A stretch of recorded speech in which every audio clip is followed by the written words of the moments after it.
তাদের সম্পর্কে আল্লাহ পাক বলেছেন, ফামান তাবিআ হুদায়া ফালা খাউফুন আলাইহিম ওয়ালা হুম ইয়াহজানুন।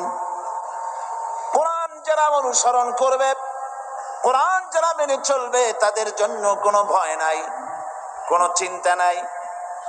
কোরআনের আইন যারা মানবে, কোরআনের শাসন যারা মানবে, তাদের জন্য কোনো ভয় নাই, চিন্তা নাই।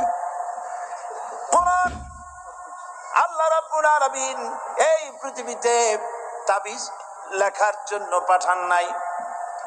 এ কোরআন শুধু চুমা খাওয়া, মাথায় লাগাবার জন্য, বুকে লাগাবার জন্য পাঠান নাই।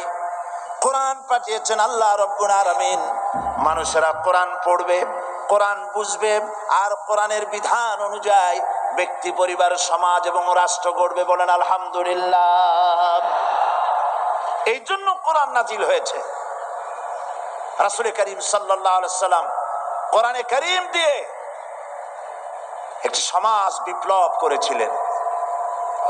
কোরআন নাজিল এর উদ্দেশ্য আর রাসূল পাঠাবার উদ্দেশ্য সম্পর্কে আল্লাহ পাক বলছেন, হুয়াল্লাযী আরসালা রাসূলাহু বিল হুদা ওয়া দীনিল হক লিইয়ুযহিরাহু আলাদ-দীনি কুল্লিহি ওয়া কাফা বিল্লাহি শাহীদা।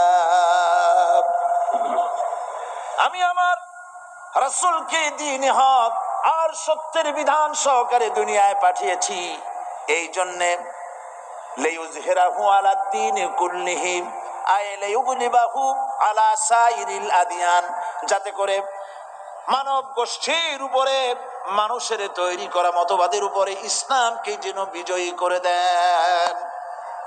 ইসলাম বিজয়ী করে দেওয়ার জন্যে, কোরআনকে বিজয়ী ভূমিকা আনার জন্য আমি রাসূল পাঠিয়েছি, বিধান পাঠিয়েছি। সেই আল্লাহ পাক আমাদের জন্য এ কোরআন দিয়েছেন। পৃথিবীতে আইন এবং বিধান মেনে চলার জন্যে এই কোরআন মানুষের ইহকাল এবং পরকালের মুক্তির দিশা দেখায়। কোরআন যারা মানে তারাই শান্তি পায়, যারা মানে না তারাই অশান্তি মধ্যে বসবাস করে।